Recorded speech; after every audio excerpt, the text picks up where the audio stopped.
on est tenu à certains objectifs. C'est-à-dire que tous les mois, on doit faire un certain nombre de placements en obligation, de SICAV, c'est-à-dire de placer l'épargne des gens, de placer un certain nombre de cartes bleues et de comptes, etc. C'est bien qu'on est au rendement, et si on n'atteint pas ces objectifs à la fin du mois, il s'ensuit qu'au bout d'une année ou de 2 ans, c'est la carrière qui est touchée directement. On nous donne des petits trucs pour calmer les clients, surtout quand on a des clients qui viennent réclamer. Alors par exemple, le type qui est en colère, on lui dit, enfin des gens qui sont toujours mécontents, parce que c'est vrai, ça arrive souvent qu'il y ait des erreurs dans les comptes, des choses comme ça, où ils perdent de l'argent dans leur placement, il arrive en colère, brandissant ses papiers. Alors nous, souvent, on est assis à un petit bureau avec un fauteuil à côté de nous. Alors la première réflexe qu'on doit avoir, c'est de lui dire, monsieur, je vous en prie, asseyez-vous. Et alors on nous explique que la personne qui s'assoit, ça lui écrase les poumons, il peut moins sortir d'air, donc il se calme aussitôt, ce qui se vérifie du reste à l'usage. Alors ça c'est un cas particulier, enfin c'est une des méthodes. Les autres méthodes, c'est de savoir que font les gens dans la vie, quels sont leurs projets. Il m'est arrivé une fois d'être obligé de placer à un couple qui était retraité, dont le mari avait travaillé très longtemps chez Renault, il avait travaillé toute sa vie. Au bout de toute une année de travail, ils avaient 5-6 millions, de toute une vie de travail, oui. 5-6 millions d'économies, ce qui n'est pas terrible, en anciens francs, bien sûr. Et bon, comme j'étais en retard dans mes objectifs, j'étais obligé de leur placer un certain nombre de SICAV à ces gens-là, grâce à des méthodes de vente que nous apprend au cours de stage. Alors je les ai convoqués avec des petites cartes de visite vachement chouettes, et ils sont venus, je les ai mis en confiance, et au bout du 3e entretien, bon, ben, ils signaient un papier pour souscrire à 5 millions de SICAV. Alors ils les ont achetés très cher, puisque quelques mois après, le cours avait diminué de 10 ou 20%, si bien que sur leur épargne, ils avaient perdu beaucoup par rapport à ce qu'ils avaient au début.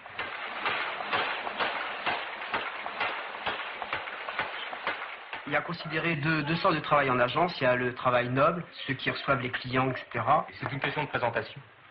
C'est vis-à-vis de la clientèle donner une image de marque du Lyonnais.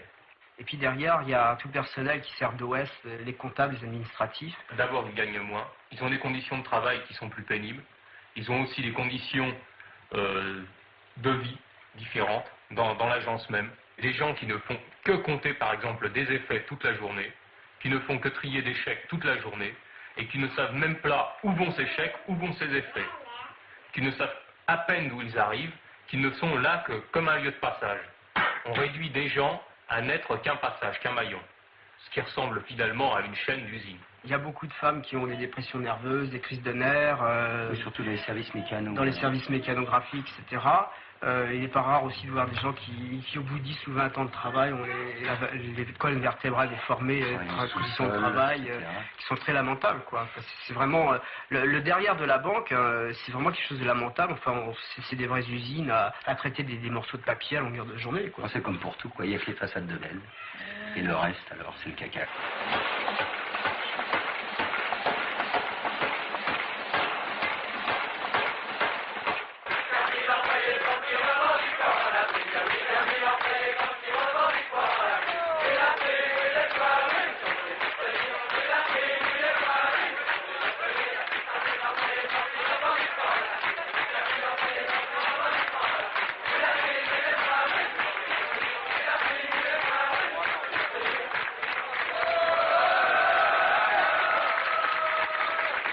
Personnellement, moi je suis arrivé dans la grève alors qu'elle était déjà partie.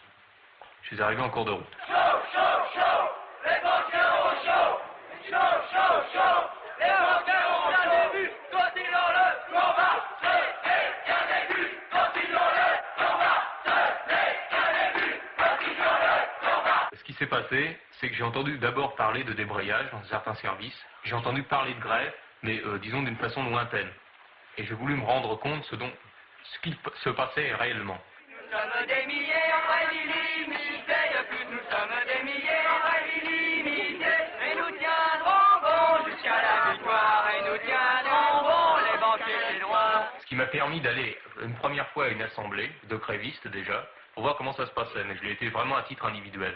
Et c'est à partir de ce moment-là que j'ai décidé de me mettre en grève. Et s'il fallait tenir 10 ans, on tiendrait 10 ans, et s'il fallait tenir 10 ans, on tiendrait 10 ans, on a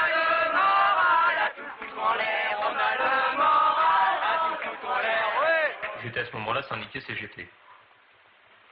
Mais je n'ai absolument pas tenu compte à ce moment-là de mon appartenance à un syndicat. Je me suis mis en grève parce qu'il y avait des gens qui se mettaient en grève et que je me rendais compte que la grève s'étendait.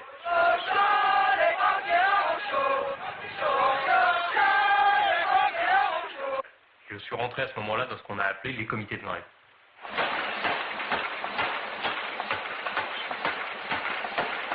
La section FO du Crédit Lyonnais n'a rien à voir avec la section FO telle qu'on la rencontre partout. C'est une section qui est animée par des militants trotskistes, en majorité, et qui, bien entendu, est pour des formes de lutte très vives, très dures. Ce qui ne correspond absolument pas à ce que Bergeron et certains dirigeants des FO peuvent avoir. La position de la centrale CFDT au propos des comités de grève est très floue. Elle dit, si effectivement il y a comité de grève, c'est parce qu'il y a carence d'organisation syndicale.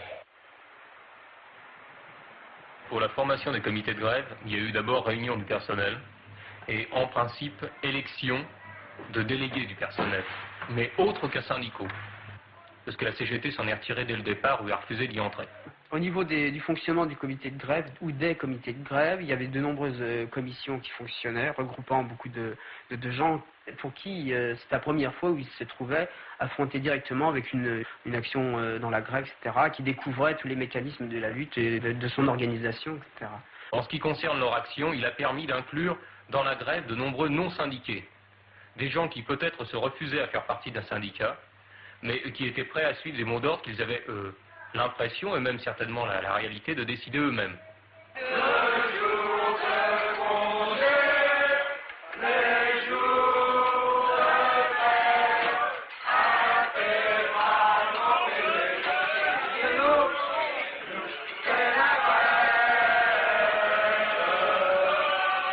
Au départ, la CGT, disons, a joué un rôle de frein, surtout parce qu'ils ont été surpris par la grève. Surtout du moins par son étendue, par la façon dont elle s'est étendue. Ils avaient prévu une grève catégorielle qui allait être limitée très rapidement. Ils ne s'attendaient pas au phénomène de ras-le-bol qui est parti comme un raz-de-marée. Enfin, le mot est un peu fort, mais si, c'est ça finalement. C'est possible aussi qu'à l'intérieur de la section de la CGT, il y ait eu des gens qui aient eu peur sans doute de ce conflit qui s'étendait à une très grande rapidité, puisque en ce qui concerne la CFDT, FO, les syndicats, on a été très très surpris de la vivacité avec laquelle ça démarrait.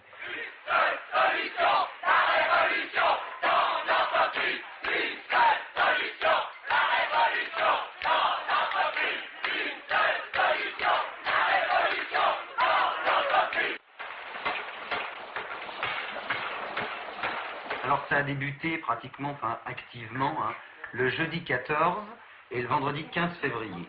Alors là, il y a eu plusieurs services qui ont été touchés par le phénomène de ras-le-bol, en reprenant les revendications principales des 2-3 premiers services en grève.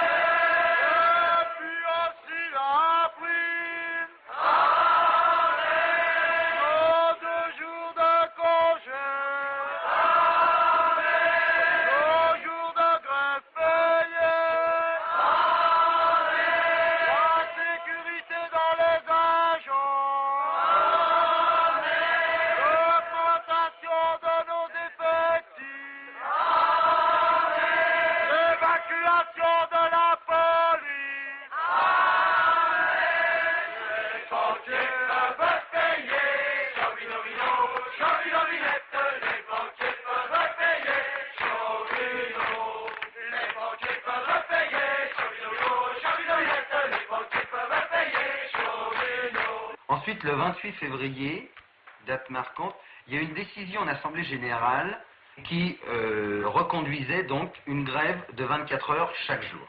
Ça, c'était un phénomène déterminant donc dans cette grève. Le lundi 4 mars, nous avions donc décidé, comité de grève, centrale syndicale CFDT et FO, à 20h30 d'occuper l'immeuble Grétry Richelieu-Ménard. Le même jour et conjointement, le comité de grève de Saint-Martin et de René Boulanger, ainsi que les sections syndicales CFDT et FO, occupaient les immeubles Saint-Martin et René Boulanger, qui comprenaient plusieurs services travaillant avec l'étranger. Le lundi 18 mars à 6h30, expulsion par la police après avoir défoncé la porte au bulldozer.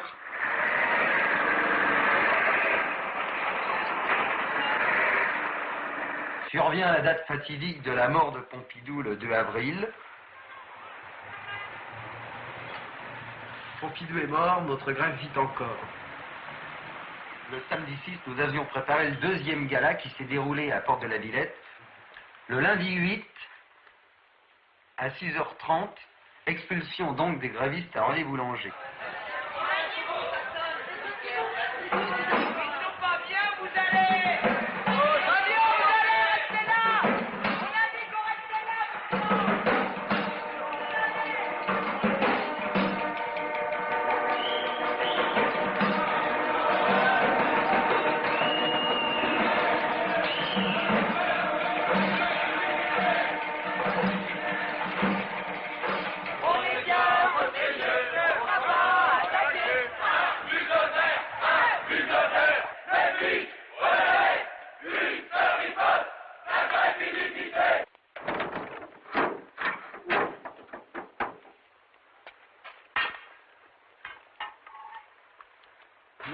Alors, obéissance à la loi, vider les lieux. Hein. Ils vont casser la porte, allez hop, les sonnez. Allons.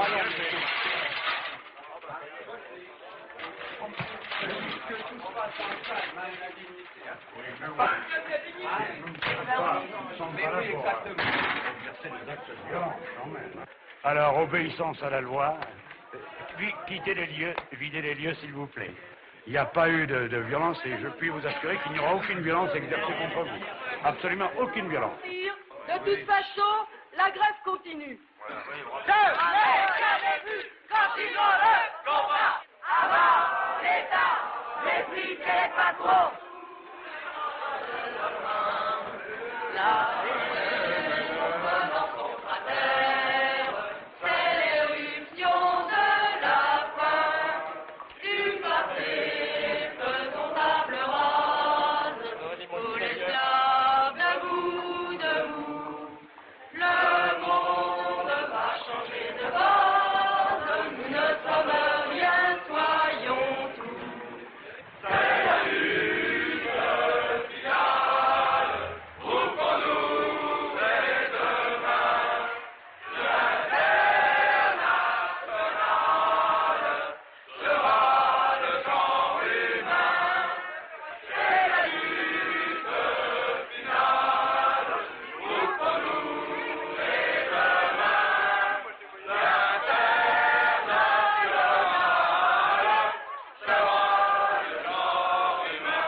Disons qu'en occupant Richelieu-Ménard, nous avions réussi à bloquer pas mal de services vitaux du Crédit Lyonnais.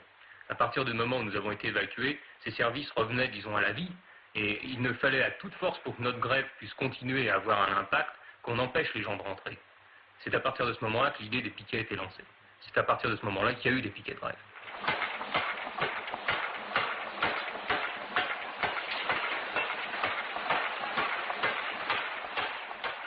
Et ces piquets se sont trouvés dissuasifs par le fait parce que les gens, en voyant des grévistes devant eux, n'ont pas voulu rentrer.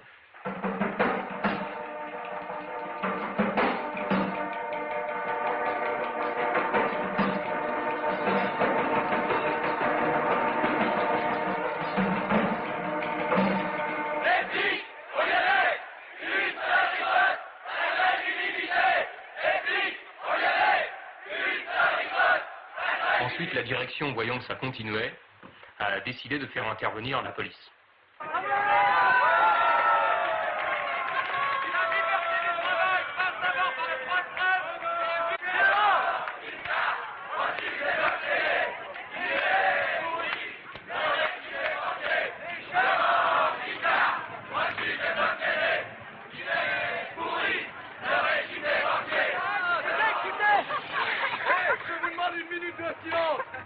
J'ai dit que la police n'avait rien à faire au Crédit Lyonnais, car ici ils sont au Crédit Lyonnais et là on est sur la voie publique.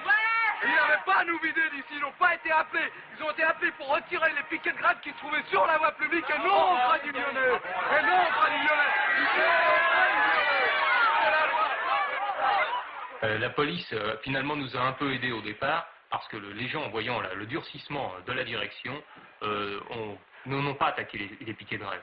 Quand la police se faisait très dure, par exemple dans les piquets de grève, quand elle chargeait, nous aussi on réagissait, on se défendait assez violemment. On a vu des képis voler une époque même. Répression, répression, répression. Demandez à votre gardien son numéro. Oui, pour l'instant, c'est pas vous qui commandez ici.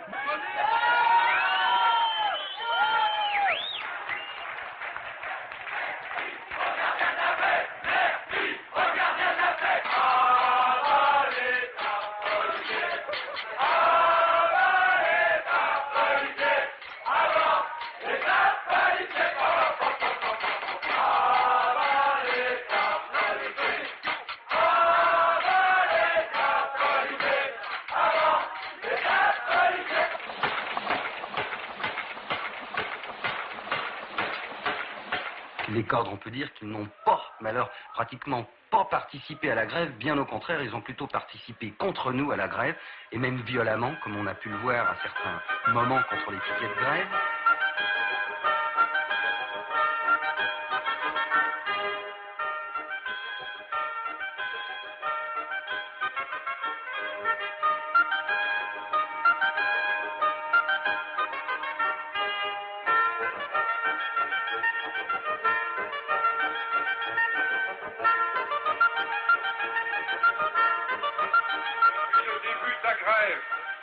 Certains cadres du Crédit Lyonnais jouent les protecteurs de la direction générale.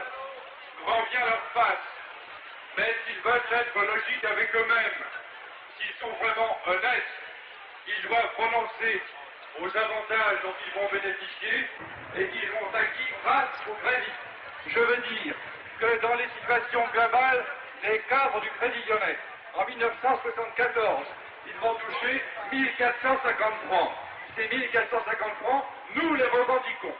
Pour bien voir si effectivement ce sont des gens honnêtes, je vais monter les voir et leur demander de signer ce papier par lequel ils renoncent aux 1450 francs que nous avons tenus et par lesquels ils s'engagent à les verser au titre du soutien aux grévistes. On va voir si effectivement ces cadres sont capables de laisser. Je monte les voir maintenant.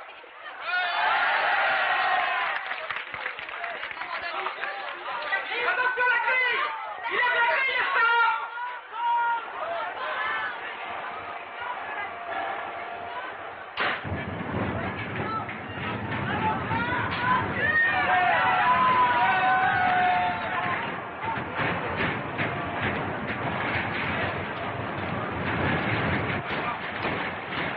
Vous venez de constater, les cadres du Crédit Lyonnais n'ont aucun courage.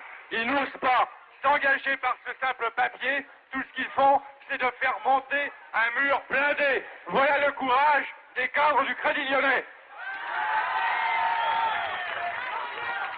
Où il y avait répression, on trouvait Carlier.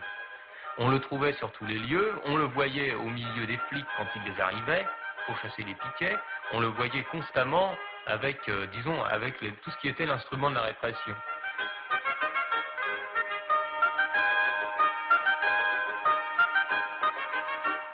Carlier est apparu, et Carlier c'était ce qui leur rappelait tout ce qui avait été contre eux à ce moment-là. On a commencé à aller voir Carlier pour lui parler, pour lui demander pourquoi il avait fait ça.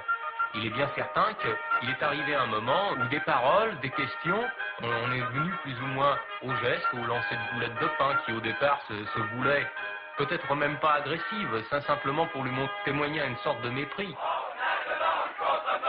Carré,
Qui sont apparues tout au long de la grève entre la CGT et toutes les organisations syndicales et les comités de grève se sont vraiment concrétisées au moment du 8 avril. On s'est retrouvé brusquement devant deux assemblées de personnel.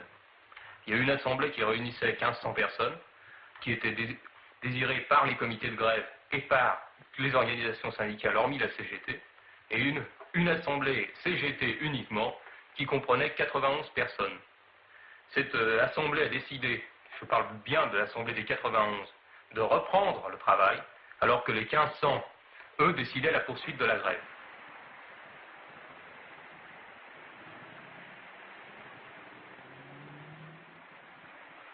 Quels sont ceux qui sont pour la continuation de l'action?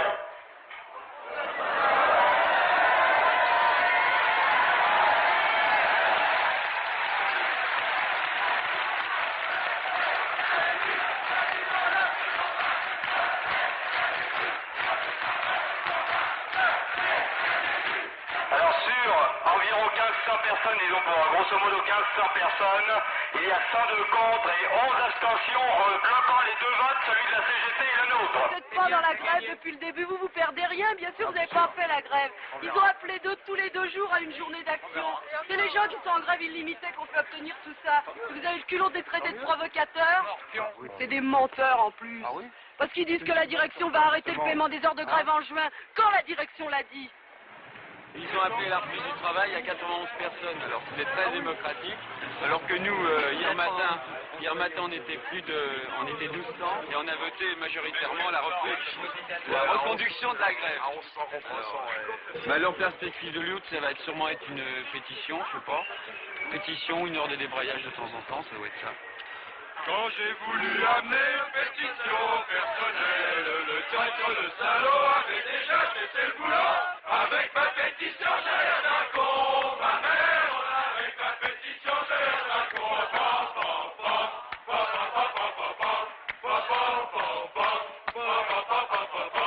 Quand j'ai voulu appeler le personnel à débrayer, le traître, le salaud était en grève illimitée.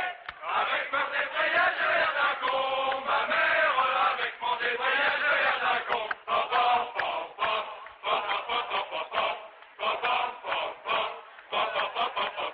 Quand j'ai voulu appeler le personnel à 24 heures, le traître, le salaud, occupait déjà les locaux. Ma journée d'action, j'ai l'air d'un con. Ma mère, avec ma journée d'action, j'ai l'air d'un con.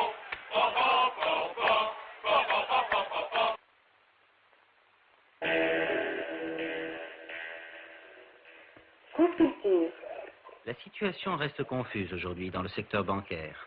Le mouvement revendicatif dans les banques continue de s'apaiser. De sources syndicales comme de sources patronales, la tendance est à la reprise dans de nombreux établissements bancaires.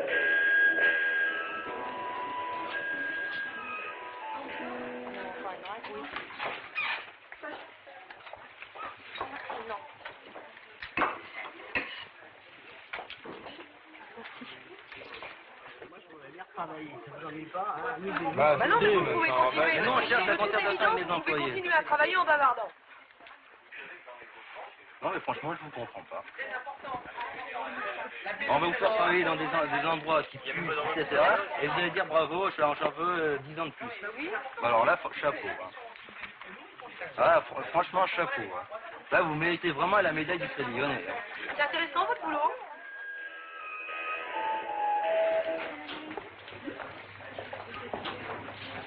Oui, oui.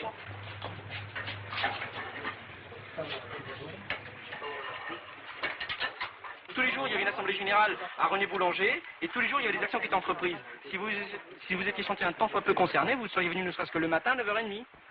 Et comme ça, vous n'auriez pas ressenti cette impression de l'isolement, qui est une impression que chacun peut ressentir ici. Il y a des jours où on a eu des flics, et on a embauché aussi des gens de services de sécurité, de compagnies de sécurité, vous les savez. Vous prenez des gorilles, ils sont 9 fois plus larges que moi, vous les mettez en position et ils sont prêts à rentrer à n'importe qui. 150 francs par mois. Vous savez pas. Non, vous étiez pas. Que pour vous, le travail a repris. L'action que vous avez quand vous avez décidé quelque chose et que brusquement quelqu'un ou quelque chose qui se met au-dessus de vous brusquement décide pour vous. Ça arrive un peu trop souvent, alors quand c'est un syndicat, ça marque. Il appelle à la reprise du travail alors qu'il a fait que 12 heures de grève. C'est le personnel qui a décidé, et lui seul, de sa grève. Nous pensons que c'est au personnel, et lui seul aussi, librement, de décider quand il va mettre un terme à sa grève. Tous les services qui ont pu être consultés démocratiquement hier et dans leur grande masse ont voté la reprise. En province, toutes les villes reprennent aujourd'hui, hormis une poignée. En agence de Paris, de la région parisienne, hormis 2 agences, les agences ont voté la reprise. Nous demandons au personnel qui ne s'est pas encore prononcé hier de voter. Ça n'a pas été possible pour le moment de quitter la porte, vu l'attitude de la CGT qui essaye de faire rentrer les gens au travail depuis ce matin. Alors finalement, on a fait un certain nombre de prises de parole. Demain, on se débrouillera pour faire une assemblée générale en salle, une assemblée des grévistes, pour rediscuter de la suite de notre grève, pour voir si la direction a accepté de réouvrir ou pas les négociations. Pour aujourd'hui, de toute façon, ce que nous vous demandons, c'est de rester là encore un moment, parce qu'il y a des non-grévistes qui ne sont pas partis, qui attendent qu'une chose, c'est qu'on lève le piquet pour rentrer avec les délégués CGT en tête. Ben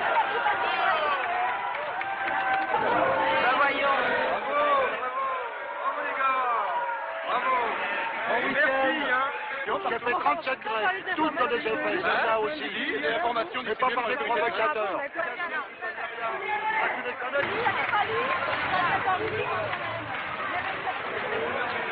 Bien. Allez, Billy au travail. Allez hop, Billy au travail. Parce que quand tu devrais une demi-heure ou une heure, tu sais bien que ce sera jamais l'impact d'une grève avec occupation d'usine. Ah, écoute, va bosser, hein. Bon, alors va bosser, hein. Ou alors si tu peux te permettre de pas bosser, hein. Alors, il faut d'avoir ton avis ici, mon petit gars, hein. Alors. Maman, non. Allez travailler sous la protection de la police, c'est très bien. Merci aux gardiens de la paix. Merci aux gardiens de la paix, la CGT, effectivement. Depuis vendredi, la CGT appelle à la reprise du travail. Je regrette, c'est vrai. Vous avez toujours été contre. Vous n'avez jamais participé à l'occupation. À l'occupation du Crédit Lyonnais, non. Vous étiez contre la grève, c'est pour ça. Si vous n'aviez pas les trotskistes et les Mao, pas peur de te dire, politiser la grève en mettant des drapeaux noirs et des drapeaux rouges. Bon, c'est fermé. C'est fermé, qu'on part, oui ou non. On est encore en République. C'est dit, politise Bon, pas, lui. alors tu vas te taire. Le travail est faillant, allez-y. Si vous pouvez y aller, il y a la liberté du travail. Allez-y donc.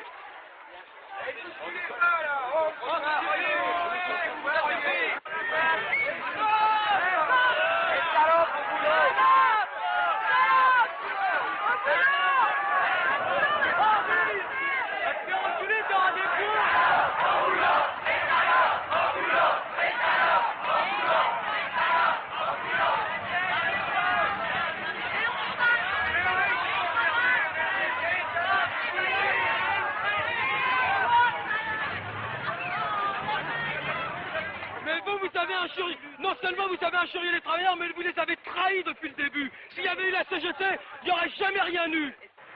Mais la CGT n'a pas pu prendre la grève en main dès le début.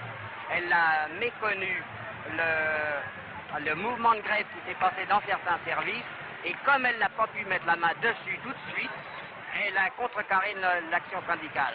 Et à chaque fois, vous remarquez, à chaque fois que la CGT ne peut pas prendre en main une action syndicale, elle a contre-corps à chaque coup.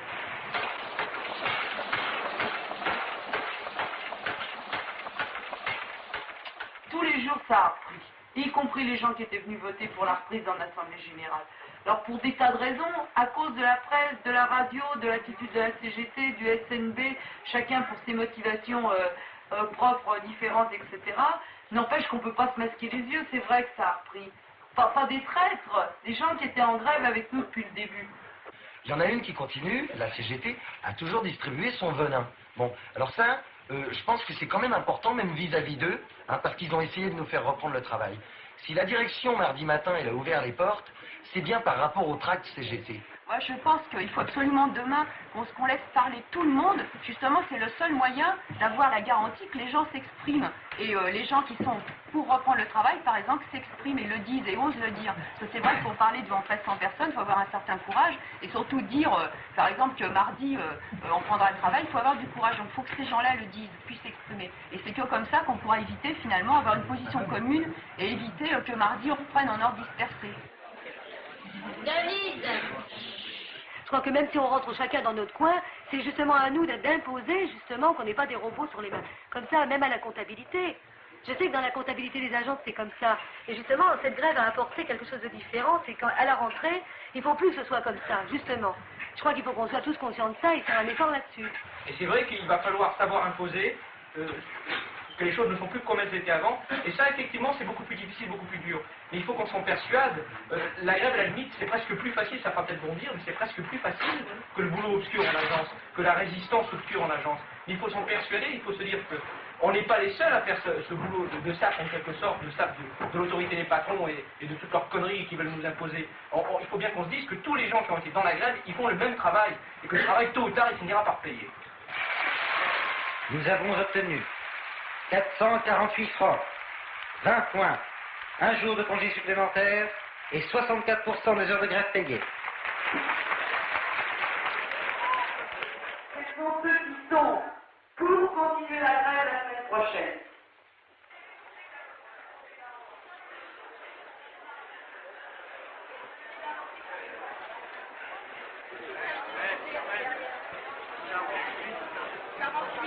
Pour ceux qui sont pour reprendre le travail. Alors,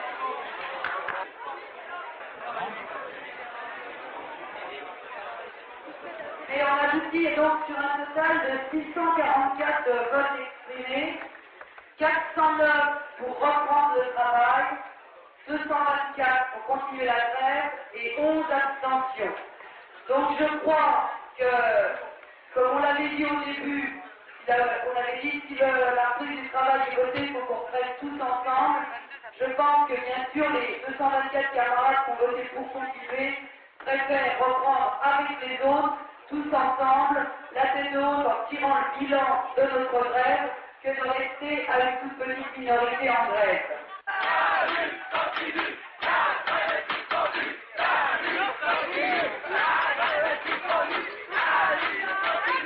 L'importance de reprendre collectivement le travail. Alors là, au niveau de la hiérarchie, si tu veux, au niveau de la répression, qui avait été très marquée, il y avait eu des affrontements très marquants, si tu veux, entre grévistes et encadrement, marquant que les temps étaient changés, rien ne serait plus comme avant au Crédit Lyonnais. Il était très important vis-à-vis de la hiérarchie de montrer surtout qu'on rentrait en vainqueur, et à partir de ce moment-là, de rentrer tous ensemble.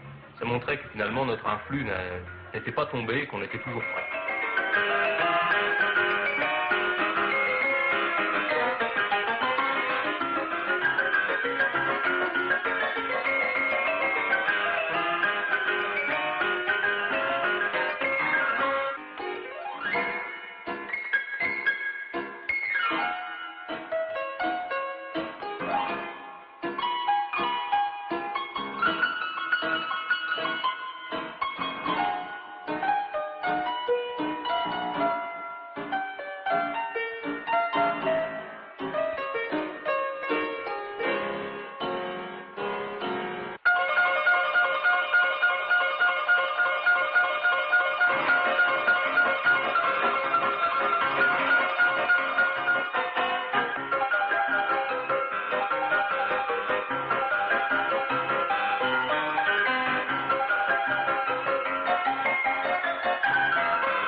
Crédit Lyonnais a changé quand même, disons, après la grève.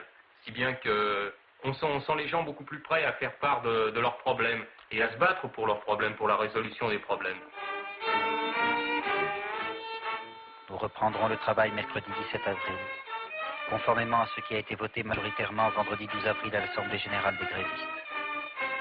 Et que la direction et les petits chefs ne s'y trompent pas, c'est la tête haute que nous rentrons. Car si nous n'avons pas obtenu satisfaction à toutes nos revendications, cette grève a été pour nous un combat victorieux. Tout au long de cette grève, nous avons fait l'expérience de la démocratie. Et ce qui a permis l'exercice de cette démocratie, c'est le comité de grève. Le comité de grève, c'est l'émanation directe des travailleurs. Il a permis à tous, syndiqués et non syndiqués, de diriger la lutte. Nous avons fait la preuve de notre force et de notre combativité. Les banquiers n'ont pas fini d'en voir.